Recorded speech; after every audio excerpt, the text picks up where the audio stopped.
foi desenvolvida por Samuel Hahnemann no século XVIII, mas só chegou aqui ao Brasil em 1840 e foi reconhecida como uma especialidade médica aqui no país pelo Conselho Federal de Medicina, o CFM, em 1980.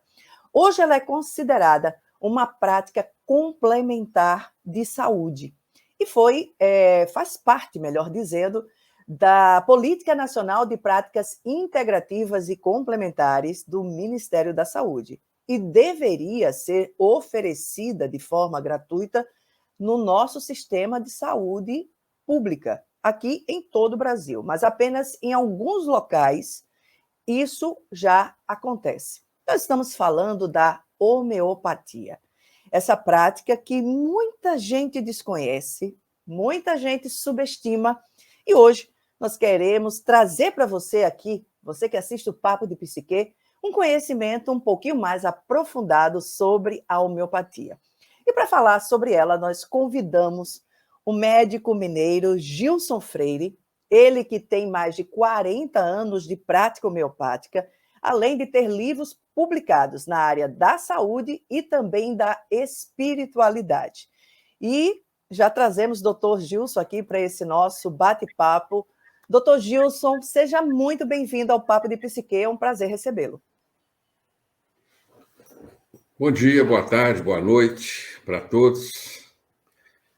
E a alegria é minha, Alexandra, estar aqui presente com você, participando desse momento que traz a sua importância, a fim de esclarecermos um pouco mais sobre essa controvertida medicina. De forma que o prazer é meu e fico muito agradecido pelo seu convite. E pedimos aí as luzes do alto, né, que não nos faltem, para que nós não nos atropelemos em nossa patente ignorância. Doutor Gilson, eu gostei do controvertida medicina. Muita gente subestima, creio eu, isso é uma análise minha, a homeopatia, por não entender, por não conhecer essa maneira de cuidar do ser humano, que não se dá, muitas vezes, por um efeito, digamos assim, imediato, mas às vezes por um efeito que ele é um pouco mais prolongado. E aí, eu queria começar por aquele básico, fazendo aquela pergunta. Explica para a gente, o que é homeopatia? Existem várias definições de homeopatia, mas a fundamental, que define a homeopatia como uma prática médica, consiste em usarmos, para tratar uma doença, uma substância qualquer, de qualquer natureza que seja, pode ser vegetal, mineral ou mesmo animal, capaz de provocar aquela doença que se quer curar. Ou seja, explicando melhor, existem duas maneiras de nós tratarmos as nossas enfermidades. A mais comum, mais objetiva, que nos parece mais lógica, é nós utilizarmos uma substância que combate a nossa enfermidade. Então, nós usamos o princípio dos contrários, que é a alopatia. Alo quer dizer contrário e patia, doença. Então, se você está com uma insônia, você usa um remédio que te faça dormir, um sonífero. Se você tem uma inflamação, você usa uma substância que inibe o processo inflamatório, um anti-inflamatório. Se você está com uma febre, você usa um remédio que combate a febre, um antitérmico. Uma infecção, um anti-infeccioso, que é um antibiótico, ou seja, você usa o que é contrário à sua enfermidade. Uma acidez, um antiácido, um intestino preso, um remédio que solta, e vai por aí. Então, essa é a medicina considerada oficial, e ela se baseia na ação do remédio. A cura que você tem é a cura do remédio. Então, você depende dessa ação permanentemente para se manter em saúde. Se você tem uma pressão alta, você usa um remédio que abaixa a pressão, mas se você não usá-lo, a sua pressão continua alta. Então, você tem que mantê-lo ao longo da vida. Porque é a cura do remédio. Então, o remédio tem que estar presente no seu organismo para efetuar a sua ação. A homeopatia, ela explora um princípio contrário, que é de usar um remédio que pode provocar o que se quer curar, porém muito diluído, chamado doses infinitesimais, visando estimular o próprio organismo a reagir contra a sua enfermidade. Então, para curar uma insônia, a homeopatia vai usar uma substância potencialmente capaz de provocar insônia. Por exemplo, a cofeia, que é o café, né? É um remédio clássico na homeopatia para tratar a insônia. Por quê? Porque produz insônia. Portanto, a homeopatia se baseia na ação do remédio ante um estímulo medicamentoso de mesma natureza da sua doença. Por isso o nome homeo, que significa semelhante, e patia, que é a doença. Então, o remédio é igual à doença e não contra, porque ele visa estimular os próprios recursos do organismo para combater a sua própria doença. Então, quando nós medicamos uma insônia com uma substância capaz de produzir insônia, porém muito diluído, você está estimulando o próprio organismo a reagir contra a sua insônia. Então, a homeopatia se parece mais com a vacina, que consiste em aplicar a própria doença atenuada para ensinar o organismo a reagir contra ela, né? Nós chamamos isso isopatia, porque você aplica a própria doença. Então, a homeopatia vai usar algo semelhante à doença, não exatamente a própria doença. Portanto, a homeopatia é um estímulo curativo e a alopatia é uma imposição de uma cura artificial. A gente pode, dentro do que o senhor está falando, me veio à mente aquela máxima de que semelhante cura semelhante. É essa a lógica? Este é o princípio homeopático fundamental, chama similimus similimus curantur. Em latim quer dizer o semelhante cura o semelhante. É exatamente essa proposta que foi lançada, na verdade, por Hipócrates, no século V a.C., o médico grego famoso, pai da medicina, ele é que fez esse anunciado, similima similimus curantur, né? Os semelhantes pelos semelhantes se curam. Isso permaneceu sem uma aplicação prática ao longo de mais de 2000 anos, porque foi apenas, né, compreendida com o advento da vacina, que é a aplicação do princípio de semelhança, e com o desenvolvimento da homeopatia, né, no finalzinho do século XVIII, e se desenvolveu mesmo no século XIX, que explora exatamente esse anunciado hipocrático, né? O semelhante pelo semelhante se cura. Por isso, a homeopatia é chamada medicina dos semelhantes e a alopatia é chamada medicina dos contrários. Muito interessante. Uma coisa que eu acho muito... Dentro disso que o senhor está trazendo, doutor Gilson, é muito interessante, porque a homeopatia, ela usa, digamos assim, vou usar o termo droga no sentido de remédio, né? Como se usa muito dentro da medicina. Mas ela usa uma espécie de droga que, a depender da dosagem, ela poderia causar um malefício. E aí me veio à mente outro ditado que é muito comum, que é: entre a cura e a doença, o que diferencia é a dose do remédio. Pelo que eu percebo, a homeopatia ela entra nessa lógica, né? Com certeza, Alessandra. É exatamente isso. Muitos remédios homeopáticos são venenos poderosos que não podem ser usados em doses habituais, doses substanciais, ponderais, que falamos, né? Belladonna é veneno, né? Nusvômica, que é estricnina, é veneno, né? O arsênico, né? Que é um remédio homeopático importante, que é absurdo usá-lo na nossa espécie, porque é um potente poderoso veneno. Então, a homeopatia vai usar substâncias da natureza que podem ser bastante prejudiciais a nós, mas isso é ultra diluído, são chamadas diluições infinitesimais, em que essas substâncias perdem completamente o efeito tóxico.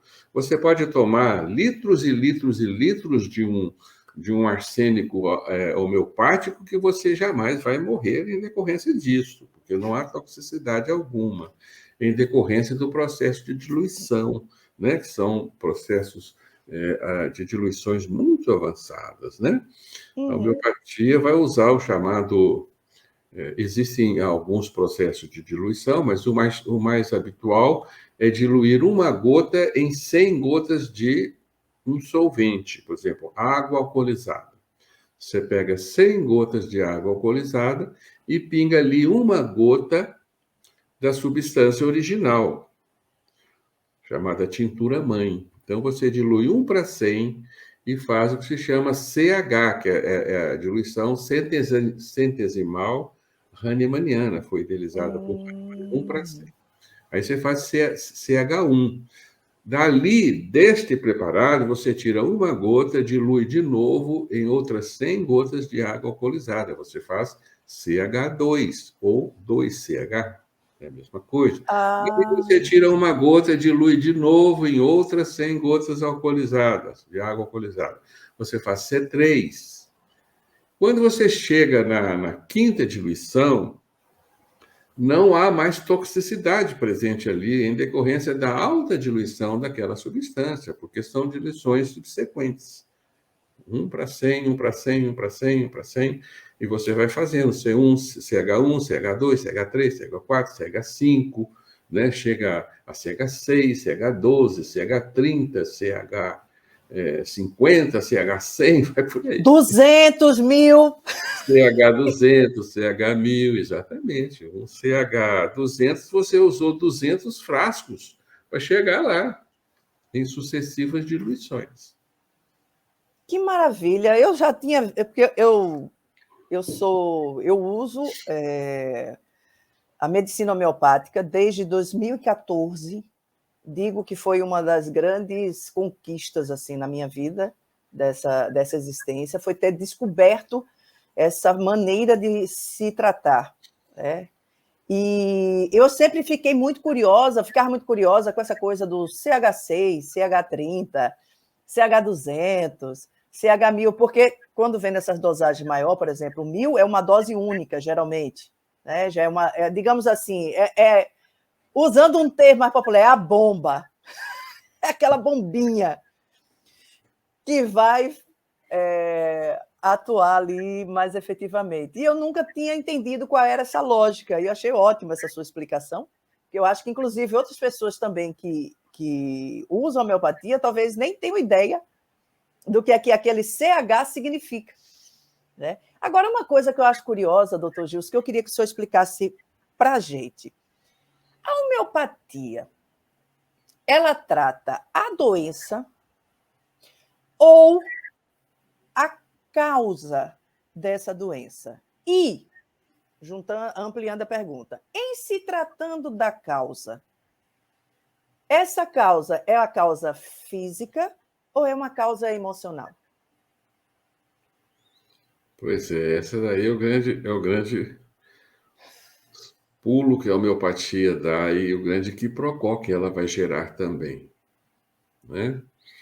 Isso implica numa resposta mais ampla, tá bem, Alessandra? Ok, eu já fiz as duas Alexandra, porque eu sabia que ela ia ser mais ampla.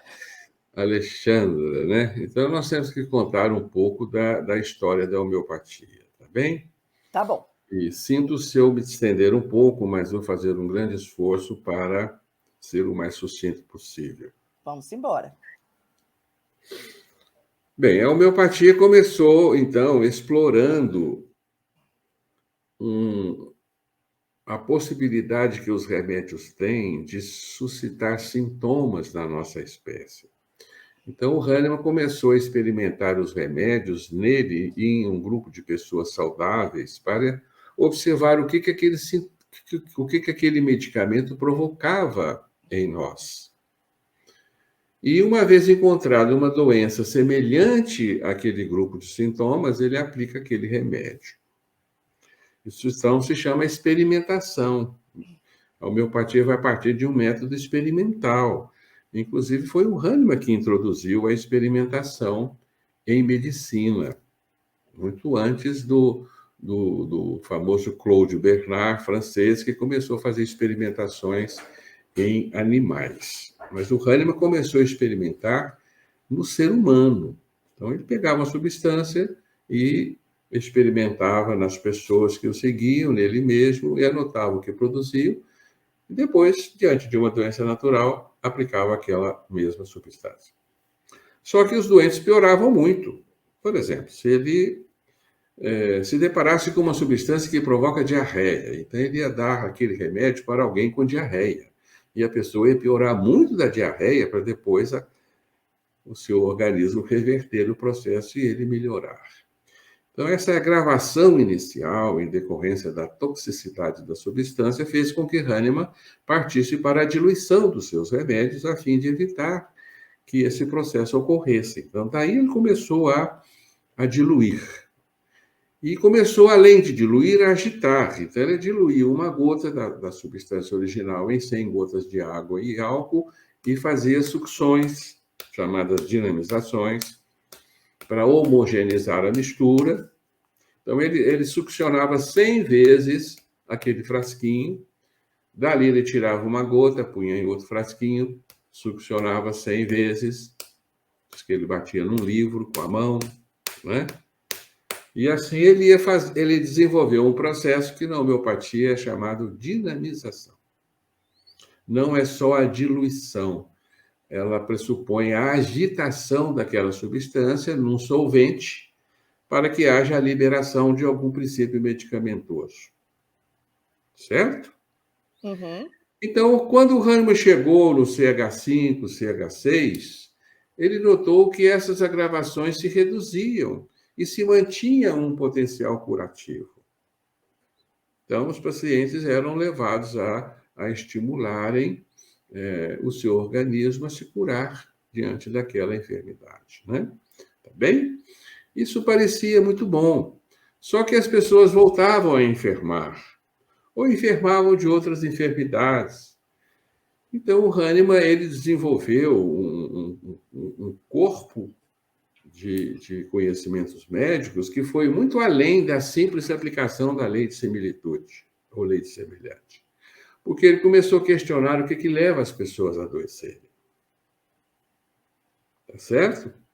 E ele chegou à conclusão de que toda doença tem um terreno favorável ao seu desenvolvimento. E que a doença é esse terreno, e não a doença em si. Então, toda doença é igual a um cogumelo. O cogumelo nasce quando ele encontra um ambiente propício ao seu desenvolvimento. Por exemplo, um ambiente úmido, sombrio, e ali vai nascer um cogumelo, porque aquele ambiente está favorável ao nascimento daquele cogumelo. Se você, diante de uma situação dessa, você se limita a jogar veneno no cogumelo, arrancar o cogumelo e jogar fora, você vai fazer isso sempre, porque aquele terreno está favorável e o cogumelo vai nascer ali de novo. Então, você tem que voltar lá, tornar a jogar veneno, tornar a arrancar os cogumelos. Ora, se você entende que o problema é o terreno, você não precisa combater os cogumelos, você precisa estimular um processo naquele terreno para que ele cure a sua predisposição a ter aquele elemento ali presente nele. Então, o Hahnemann chegou à conclusão de que toda doença, que é o cogumelo, ela se desenvolve a partir da nossa predisposição, uma predisposição fundamental, uma tendência mórbida que nós incorporamos no nosso terreno. E o terreno somos nós na nossa totalidade, que é o chamado o doente. Então, a doença está adaptada ao doente. E o Hahnemann, então, chegou à conclusão de que não adianta tratar a doença sem considerar o doente, porque é ali que nascem as predisposições ao desenvolvimento das nossas enfermidades, né? Então, a medicina habitual, que não chegou a essa compreensão, ela age como alguém que vai eliminar uma erva daninha. Aí ela estuda a erva daninha e descobre que determinados elementos vão inibir o seu crescimento. Então, ela vai jogar o veneno nessa planta. Ou ela vai simplesmente arrancar essa planta e jogar fora.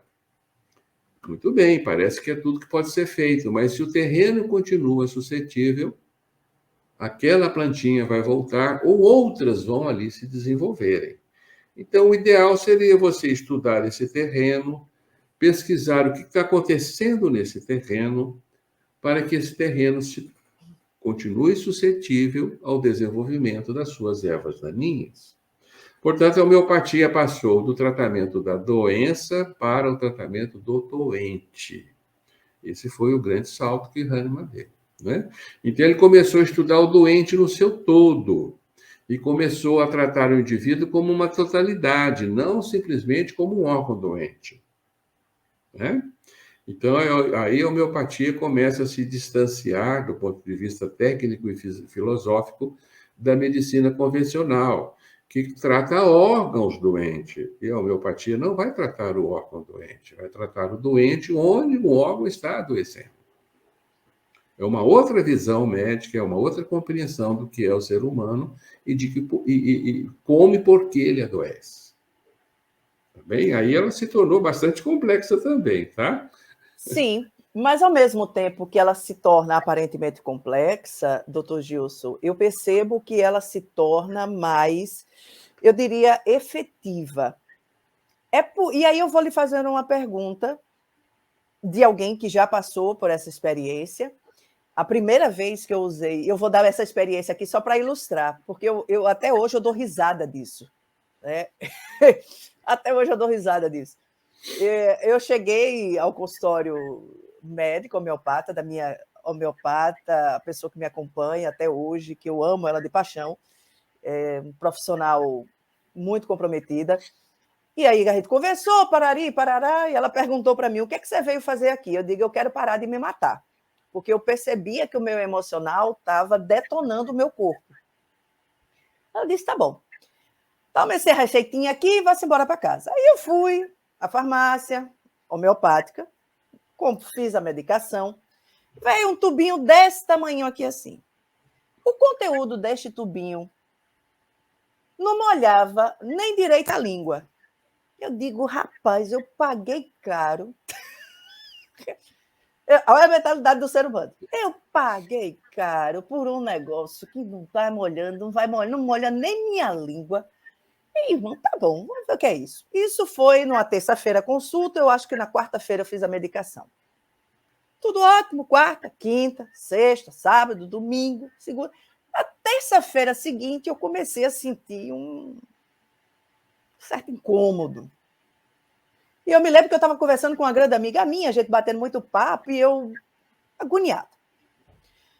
Quarta, quinta, sexta. Sexta-feira, eu estava no trabalho sozinha nesse dia, montando, inclusive, um material que era para uma apresentação no sábado. Terminei esse material, vim embora para casa, terminar o material em casa. Doutor Gilson, você aí que me assiste, aquela sexta-feira foi uma sexta-feira histórica na minha vida. Dia 18 de julho. Olha, foi um estouro de emoções, de sentimentos conflitantes que estavam dentro de mim, que eu acredito que era exatamente o que estava me adoecendo à época. Mas foi um negócio assim, tão... A comparação que eu sempre faço é assim, é como, sabe quando um bueiro, uma fossa estoura descontroladamente assim, começa a estourar assim, blá, blá, blá, blá. Pronto, comigo foi mais ou menos aquilo. E assim, foi uma coisa assim que eu nunca tinha passado na vida. E no outro dia era uma sensação cansaço, porque muita emoção é física, né? Às vezes eu tenho a sensação que elas são celulares, coisas que ficam guardadas muito tempo, como se elas estivessem nas minhas células. E no outro dia eu estava muito cansada. Mas do domingo em diante, digamos assim, a sensação de paz, a sensação de alívio, a sensação de calma era tão profunda como eu nunca tinha sentido na minha vida. Eu estou dando esse depoimento porque eu escuto muita gente dizer que não gosta de tomar homeopático porque percebe uma piora do quadro. E é isso que a medicação realmente faz. Num primeiro momento, parece que ela dá uma piora para depois ela estabilizar. É essa a lógica? É curioso demais isso, né, Alexandra? E eu acho extraordinário essas chamadas reações homeopáticas, porque elas patenteiam a efetividade do medicamento homeopático. Eu dou risada quando alguém diz para mim que não acredita em homeopatia, viu, doutor Gilson? Porque, assim, Porque, já passei por uma experiência. na verdade, ela não vai funcionar em todas as pessoas.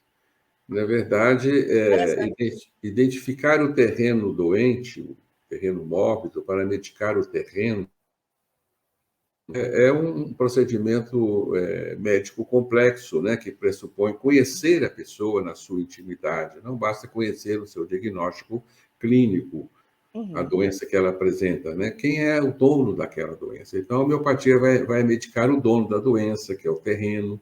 Por isso ela é chamada medicina do sujeito, medicina constitucional, medicina de terreno, medicina da pessoa, né? E exige do homeopata uma percepção do seu paciente e um tempo de consulta maior também, né? Você não Sim. pode fazer uma consulta homeopática como se faz uma alopática em 10, 15 minutos. Ah, o que você tem? Ah, estou com o nariz correndo. Pronto, acabou, tá o remédio. Embora a homeopatia se preste para isso também. Você pode medicar superficialmente um sintoma qualquer, né? Uma medicina popular, homeopatia popular, que é a homeopatia alopática, a homeopatia que medica órgão doente. Mas essa não é a essência da homeopatia, né? A homeopatia original vai tratar o doente, tá? Quando você trata o doente, coisas interessantes vão ocorrer. E uma delas é a agravação. Aquelas mesmas agravações que o Hahnemann tentou incluir delas no começo, elas retornaram nos medicamentos mais diluídos. Em diluições mais avançadas, essas reações retornaram. E elas mostraram ao Hahnemann coisas muito curiosas a respeito da nossa enfermidade. Para que a gente compreenda isso com facilidade, sabe, Alexandra? Eu uso uma figura de linguagem muito simples, um simbolismo muito simples, para nós compreendermos o que ocorre com a homeopatia e compreendermos também o papel das enfermidades na nossa vida. E é um conceito espírita também, estejamos atentos a isto. Tá? Nós podemos comparar as nossas enfermidades físicas, prestem atenção, as nossas enfermidades físicas, aquelas que ocorrem no nosso organismo, nós podemos compará-las a válvulas de uma panela de pressão. E você entende que a válvula está ali funcionando como um mecanismo de defesa da panela. Para a panela não explodir, ela aciona uma válvula, a válvula explode, reduz a pressão da panela e a panela entra em equilíbrio. Então, a válvula tem o seu importante papel a cumprir na função da panela, para que a panela subsista. As nossas doenças físicas, elas cumprem a função de válvula. E nós somos a panela. Então, quando uma válvula apita em nós, um órgão adoece, uma garganta inflama, uma pele coça, uma erupção aqui e ali, um estômago queima e vai por aí afora, na verdade, esses órgãos estão funcionando como válvulas da nossa panela. O nosso raciocínio convencional é de enxergar apenas a válvula. Olha, essa válvula apitou, e não está bacana essa válvula apitando, ela está fazendo um estardalhaço danado, está provocando um incômodo, vamos acalmar esta válvula. Então, nós abafamos a válvula. Os tratamentos médicos convencionais, eles silenciam a válvula. A homeopatia chama isso de supressão. Você suprime a linguagem daquele órgão. Então, o estômago está queimando, você vai tomar um omeprazol, um antiácido, qualquer coisa para acalmar o estômago. A sua pele está pinicando, você pega um corticoide, lambuza a sua pele e a sua pele para de pinicar. Né? Explodiu um processo infeccioso, você vai lá, mata o agente infectante e silencia aquela válvula. A medicina acha que isso é cura, e a homeopatia diz que não é. Por quê? Quando você reprime uma válvula, você vai introjetar a doença para dentro da panela. A situação da panela vai piorar, evidentemente. Então, o que a panela faz? Ela tem que criar uma outra válvula, se não insistir na mesma. Então, se ela não insiste naquela doença epidérmica, né, uma dermatite, ela vai aprofundar aquela válvula com outro órgão. E você vai, então, explodir aquele outro órgão. É por isso que, durante a vida, nós observamos exatamente esse fenômeno. Você vai passando de doenças superficiais para doenças profundas, paulatinamente ao longo da existência. Então, quando bebê, você vai ter dermatites.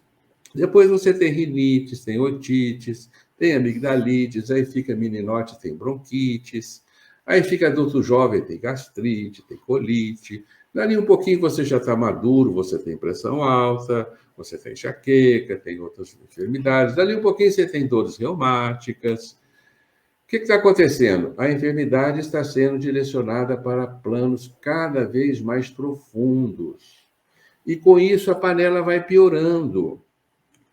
Até que a panela piora no seu todo e ela já não tem válvula mais, que é a doença mental, é a doença psiquiátrica, em que você perde a capacidade de desviar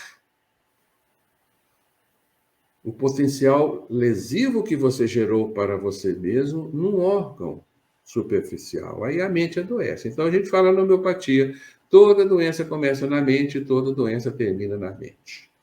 E toda Nossa. doença física é uma defesa da nossa mente, é uma defesa do nosso espírito, para que ele não adoeça de formas mais graves. Então, toda doença é uma proteção para nós, é um medicamento, é um recurso de cura do nosso organismo. E nós não entendemos que a enfermidade seja isso.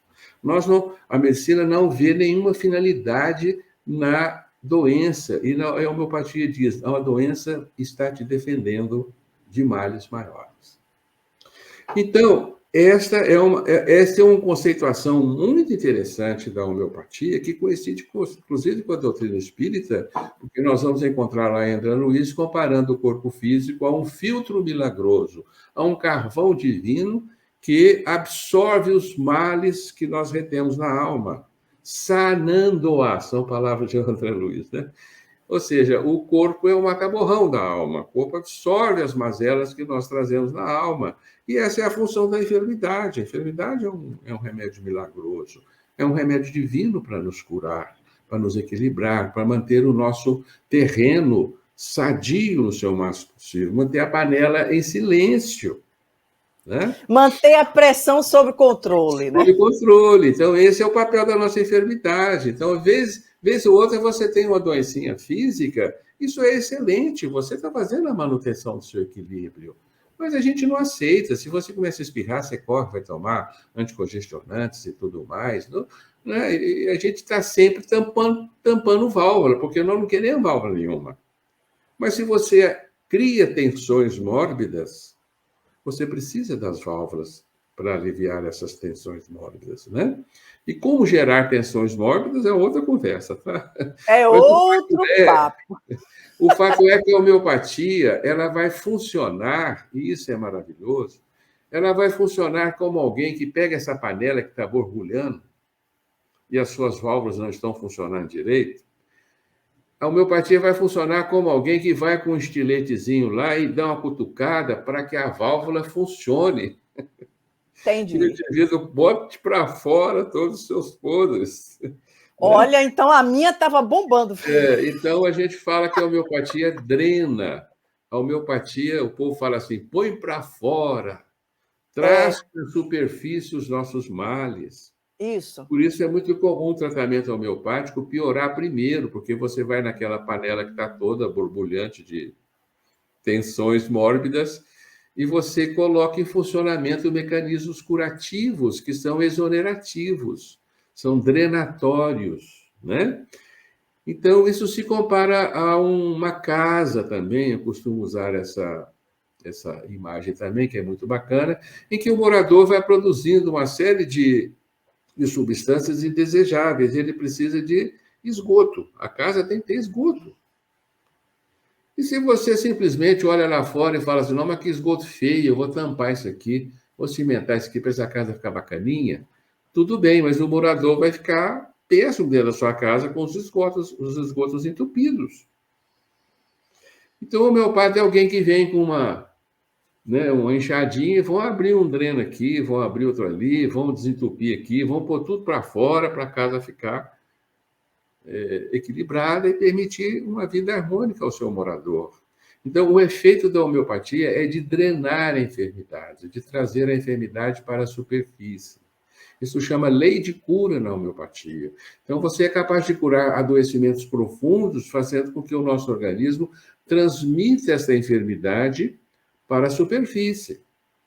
Entendi. Na verdade, quem faz isso é o perispírito, porque a homeopatia é a medicação do perispírito. Vai estimular o perispírito a fazer com que aquele manancial mórbido ali encistado seja drenado, seja evacuado numa região mais superficial, né? Por isso é muito comum a gente curar doenças na homeopatia por retorno de sintoma antigo. Você vai trazendo a doença na ordem inversa. Né? Você foi tamponando e foi aprofundando, e depois você tem que retroceder. Ou seja, né? Tem que colocar... Tem que colocar para fora. Para fora. Exatamente. Agora, dentro dessa sua lógica, doutor Gilson, eu deduzo que, assim, primeiro que o senhor falou que a própria consulta homeopática, ela não é uma consulta rápida. Então, não é apenas saber o sintoma, mas também conhecer um pouco da história do paciente. O que é que levou ele ali, o que é que ele está... Creio eu. O que é que ele está sentindo e por aí vai. Se sim, vocês analisam principalmente as emoções que aparentemente o paciente está demonstrando naquela consulta? Com certeza, toda doença advém do nosso emocional. Alergia tem a ver com mágoa? Alergia, tudo pode ter a ver com mágoa, dependendo de cada um. A mágoa de um pode virar alergia, a mágoa do outro pode virar um reumatismo, a mágoa do outro pode virar um câncer. Então, não há um determinismo, né, de mágoa é igual a tal doença. Depende de cada um, do nível e de adoecimento que ele transporta, da capacidade da sua panela de drenar aquilo num determinado plano ou não.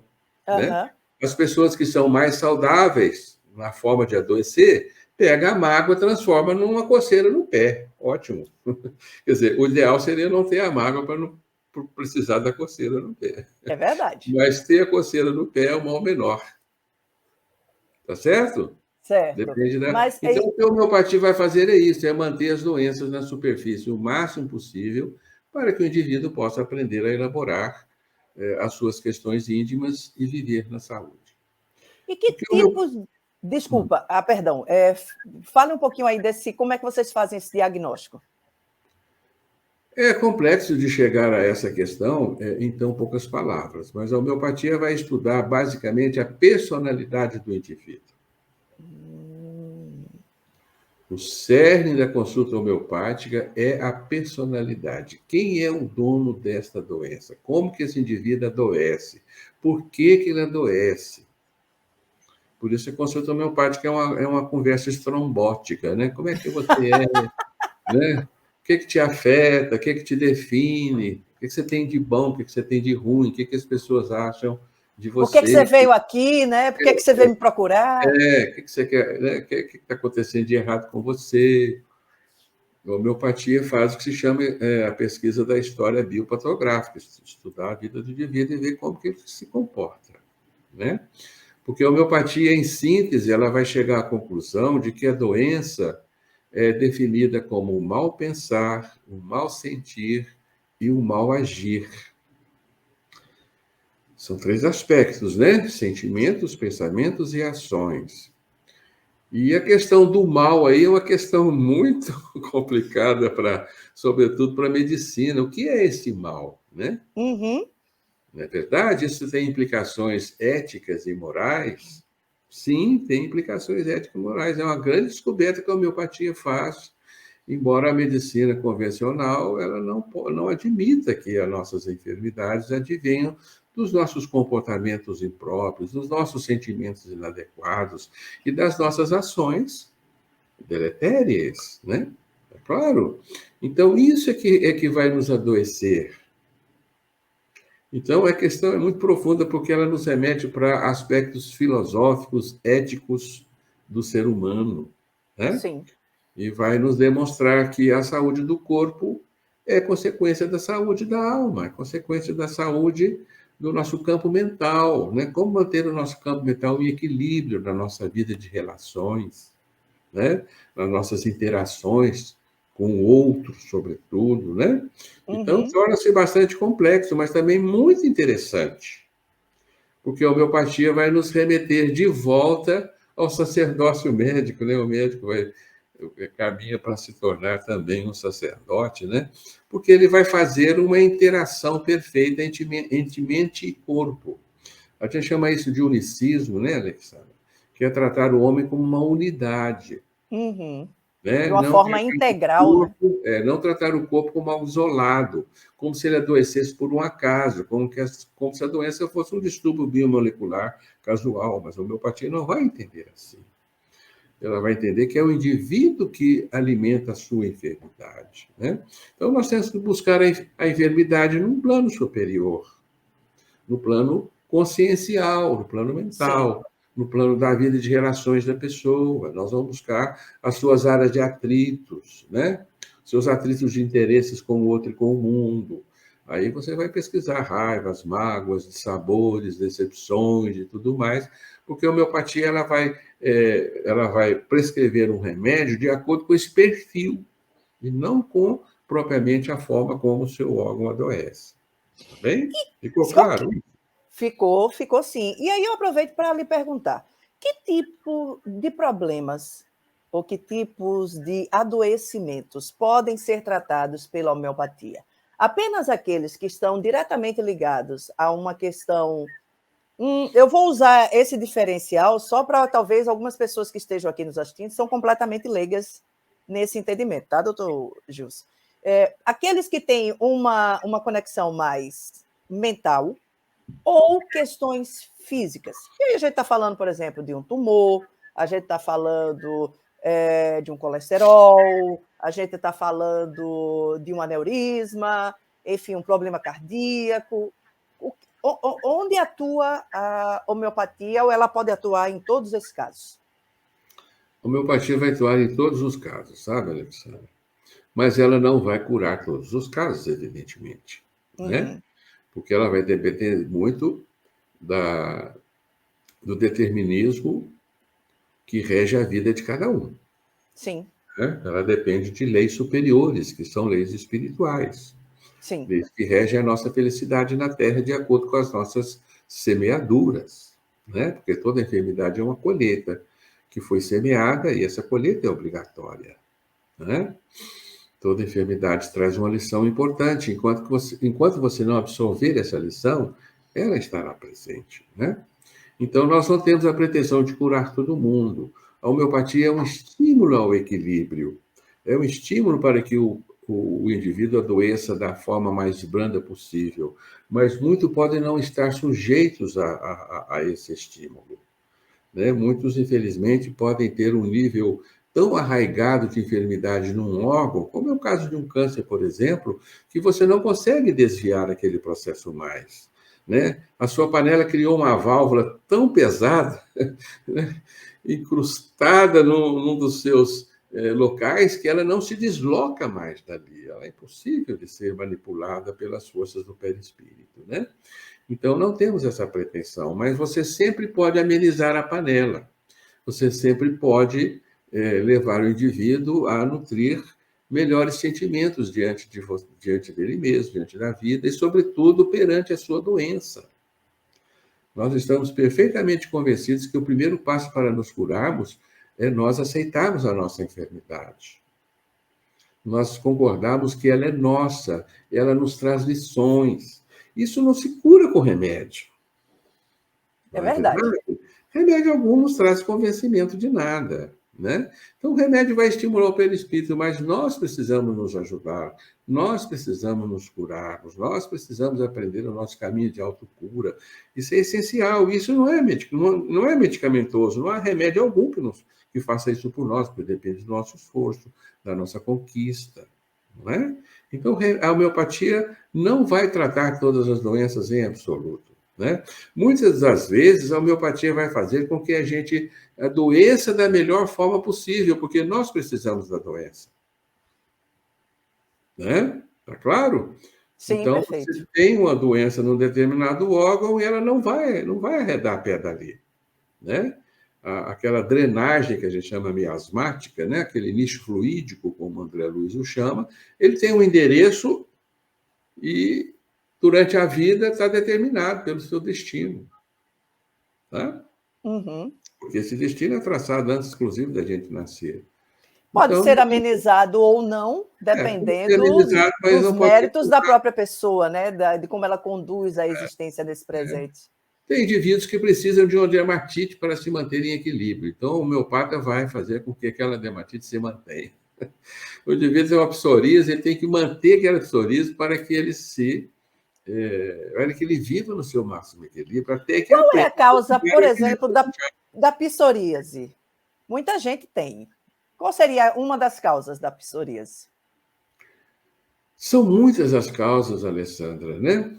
Mas Desde uma delas, por exemplo. uma vaidade excessiva, é uma das causas, né? Você precisa conter determinados excessos que você nutre pelo seu espírito, né? Uhum, É uma das causas, mas existem muitas outras, né? Tá certo? O entendi. fato é que toda doença está cumprindo um papel e a gente tem que fazer um esforço muito grande para procurar o papel que a doença está cumprindo na nossa vida. O senhor, hoje, a homeopatia, assim como outras práticas integrativas, elas estão referendadas pelo nosso Sistema Único de Saúde. E aí, isso é uma dúvida, doutor Gilson, que muita gente tem. Quando a gente usa a homeopatia, eu paro a alopatia ou elas têm que caminhar juntas? Depende da patologia, sabe? Tem patologias que são muito drásticas na nossa vida e podem comprometer a nossa sobrevivência. E como você não tem a garantia de que aquela pessoa, aquele organismo vai desviar a sua doença para um órgão mais superficial, então você precisa muitas vezes manter uma medicação alopática junto com a homeopática. É o caso, por exemplo, de uma hipertensão arterial. Você gerou uma tensão emocional crônica, né?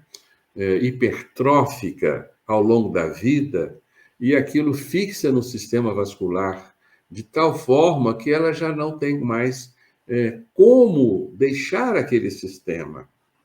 Então, o indivíduo vai ser hipertenso o resto da sua vida. Então, você não pode tirar a medicação hipotensora dele, porque você vai expô-lo a uma série de riscos de uma enfermidade dessa natureza, né? Um AVC, Sim. enfermidades cardíacas, né? Então, você vai tentar equilibrar o indivíduo, né?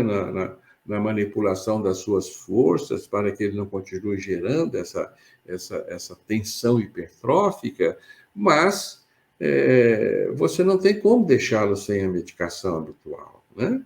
Muitos casos psiquiátricos também, que você não tem como fazer com que essa enfermidade deixe esse sítio nobre da nossa organização e parta para doenças superficiais.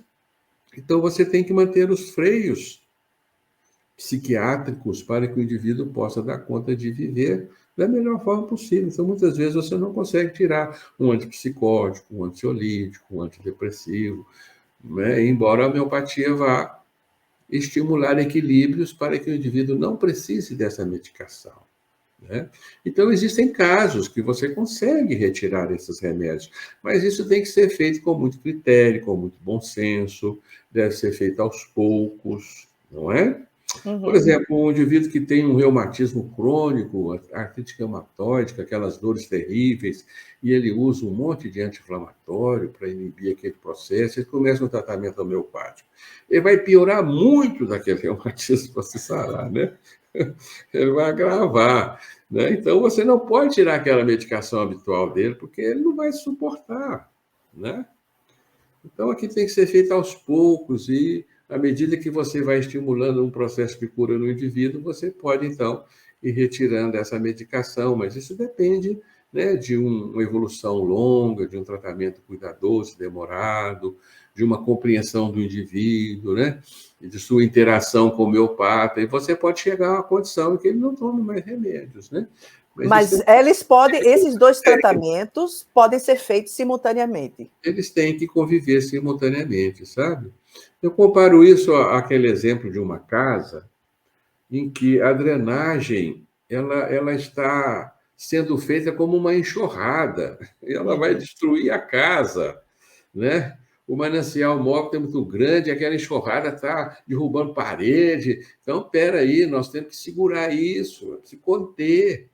É preciso escorar aqui e ali, segurar aqui e acolá. Então, você segura com remédios alopáticos, né? Então, você vai com anti-inflamatórios e uma série de outros remédios, fazendo com que o processo seja coibido para que ele não derrube a casa.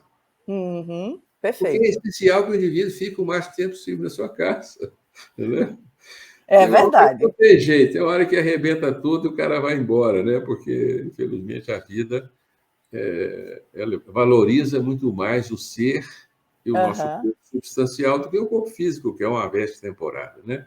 É Então, às vezes, verdade. a veste temporária é sacrificada em prol dos nossos valores mais profundos. Mas a nossa obrigação é manter o máximo possível, né, o indivíduo assentado na sua casa orgânica, né? Então, às vezes, você tem que segurar, tá certo? Aham. O indivíduo com a pneumonia, eu não vou deixar ele exposto a um processo infeccioso que pode ser drástico, ele pode morrer de pneumonia, Sim. né? Porque as bactérias vão fazer uma festa ali, vão exceder os seus limites. Eu sei que está havendo ali um processo de drenagem, né? Mas eu não posso deixar o indivíduo exposto ao, a um processo que pode ser fulminante para ele. O organismo dele não dá Uhum. conta. Então, eu tenho que chamar a polícia, para que a polícia dê um jeito naquela. Esteja naquela preso! Esteja preso! é, eu, Segura! eu vou dar antibiótico para aquela pessoa, para que o seu organismo suporte aquele processo. Né? Doutor Claro, Gilson. então, mesmo tratando homeopaticamente, eu posso ter necessidade de interferir para que, né, dentro do bom senso médico, eu não deixe aquele indivíduo, né, entregue a uma evolução danosa da sua enfermidade. Né? Claro, Perfeito. processos cirúrgicos são necessários, nós não somos contra eles. Se você tiver um apendicite, eu vou te medicar com homeopatia, vou te mandar na mesma hora para o hospital. Você precisa do Sim, certo cirúrgico. Você vai precisar de um cirurgião para abrir sua barriga e tirar aquele apêndice inflamado, senão você morre. claro. Claro. Uma coisa, um câncer, muitas das vezes eu tenho que submeter a uma quimioterapia, uma cirurgia, a uma radioterapia para conter aquela drenagem mórbida violenta, para que eu possa subsistir e dar conta de viver o máximo possível aqui para drenar o máximo possível das minhas mazelas. Eu Doutor não posso Gilson. considerar que quando eu ponho um paradeiro na doença, eu curei. Eu não posso. Sim. A doença continua insistada nos nossos corpos dinâmicos e ela vai achar outros canais, senão o mesmo. Por Né? isso que há reincidência de cânceres. Por isso que há reincidência. Por isso o indivíduo fica trocando, né, fica tratando de infecção urinária repetida, aí, Deus dará, porque enquanto não drena aquele manancial mórbido, as bactérias vão ser atraídas. Né? Certo. Doutor Gilson, qual a importância que o senhor vê de uma prática como a homeopatia ser disponibilizada no nosso sistema único de saúde, para que a população, inclusive a população de baixa renda, ela possa ter acesso a esse tipo de conhecimento, a esse tipo de tratamento, eu diria, mais completo do ser. É um grande benefício para a nossa sociedade nós tratarmos as nossas doenças com o mínimo possível de efeitos colaterais ou com isenção de efeitos colaterais das drogas. Nós consumimos também, né, recursos financeiros exíguos, porque o tratamento homeopático é muito barato, o remédio homeopático é muito barato. Então, são muitos os benefícios que se alcançam quando a saúde pública emprega esse tipo de terapia, porque uma imensa quantidade de enfermidades, elas podem ser tratadas de forma mais amenas, sem a necessidade de intervenção de medicações alopáticas mais drásticas, né? Os benefícios são imensos, né? Embora trabalhemos com certas dificuldades em termos de saúde pública, porque muitas das vezes o médico, né, que está enganjado nesse tipo de trabalho, não tem o tempo necessário para chegar a um diagnóstico correto do terreno. Mas a homeopatia nos permite medicar órgãos doentes e facilitar o nosso organismo a contornar aquela enfermidade de uma maneira mais branda e mais suave, né? Então, mesmo que você não tenha acesso a uma homeopatia de alta qualidade, que nós chamamos de unicismo, né, que trata o indivíduo no seu todo, mesmo que o médico não tenha tempo de fazer um diagnóstico da doença a nível profundo, ele pode medicar a doença superficialmente. Um menino, uma criança com uma rinite, ele medica a rinite da criança, ele não consegue penetrar na essência da enfermidade da criança, o que é muito difícil, mas ele vai proporcionar muitos benefícios para aquela criança. Ele não vai reprimir aquela enfermidade, vai permitir que a enfermidade cumpra o seu papel, né, de drenagem, e a criança estabeleça uma saúde mais estável do que a medicina supressiva, né, que vai empurrando as doenças para fora. Agora mesmo aquela criança de rinite está tendo bronquite, né? Uhum, Você é está verdade. empurrando a doença para dentro, né? Então é muito favorável isso, sabe, Alexandra? Esse tratamento a nível, né, do SUS, da sociedade, né? Ainda bem que há uma parcela da sociedade que aceita e compreende isso, enquanto o outro desce o pau, né? É verdade. Acha que é placebo, acha que é É, engodo, que está enganando o povo, né? Que a homeopatia não trata nada. E não é assim, né? Tá bem? não mesmo, não Bem, mesmo. Eu então, tenho, nós temos que respeitar, né? Temos que já respeitar. senti no corpo, na mente, no espírito, os benefícios da homeopatia. Então, nós temos que ter muito respeito, porque é uma medicina que, na verdade, quando você penetra nas suas essências, você não compreende os seus mecanismos, porque é uma medicação que não atua a nível fisiológico, a nível orgânico propriamente, vai estimular outras instâncias da nossa organização que escapam ao nosso conhecimento atual, Uhum, escapa à ciência. Então, eu estou de acordo com muitos que falam que a homeopatia não é científica, e eu estou de acordo com isso. Ela não pode ser atestada cientificamente, porque ela aborda instâncias dos seres vivos que extrapolam o corpo, e a ciência ela está feita apenas a determinar o que acontece no nosso corpo. A uhum, homeopatia não sabe, a ciência não sabe nada do que ocorre no nosso perispírito. é verdade. É verdade. Não é? Doutor, Não tem doutor instrumento, né? Gilson Freire, olhe, eu fico com o senhor conversando aqui mais umas 2 horas, no mínimo, sem Eu fico cansar. agradecido. Eu também acho Sem agradável estar cansar. com você. Porque, assim, é muito gostoso como o senhor deixa um assunto que aparentemente seria tão difícil de uma forma tão prática. E eu acredito que quem está aqui nos assistindo nesta terça-feira, com certeza deve ter tirado muita dúvida acerca do que é a homeopatia e de como ela funciona. E eu quero lhe agradecer imensamente por essa sua participação aqui no nosso Papo de Psique e já quero lhe convidar para outras oportunidades para estar aqui com a gente. Um prazer estar com você e com vocês, né? Com aqueles que acompanham o seu importante trabalho, viu? Foi uma alegria. Espero ter contribuído um pouco, né? Para que a gente não tenha antipatia pela homeopatia, né? Pelo contrário, tenha Pelo contrário, simpatia. tenha simpatia, pelo menos, né? Que aceite que, né, nós não podemos combater algo que não conhecemos, né? Então, foi uma alegria, querida. Fico muito, muito agradecido a essa oportunidade de estar aqui e possivelmente a ajudar as pessoas a entender um pouco mais, né? Viu? Muito, muito Obrigado, obrigada. viu? E Eu- estamos aí sempre com o coração disponível a estar próximo a você, porque nos é muito agradável a alma. Paz a e nós alegria também. para todos. A nós também, doutor Gilson. Muito obrigada. E a você que esteve aí com a gente até agora, eu quero agradecer imensamente. Eu espero que você tenha gostado desse programa. Não esquece de dar o teu like e de também compartilhar com uma pessoa que pode ter uma outra maneira de fazer um tratamento daquele problema que aparentemente nunca se resolve. Gostou? Então, deixa teu like, deixa teu comentário aqui, que a gente responde com o maior carinho, com o maior prazer. E olha, terça-feira que vem tem mais Papo de Psique aqui, outra entrevista muito bacana. Não perde. Eu espero você. Tchau, tchau.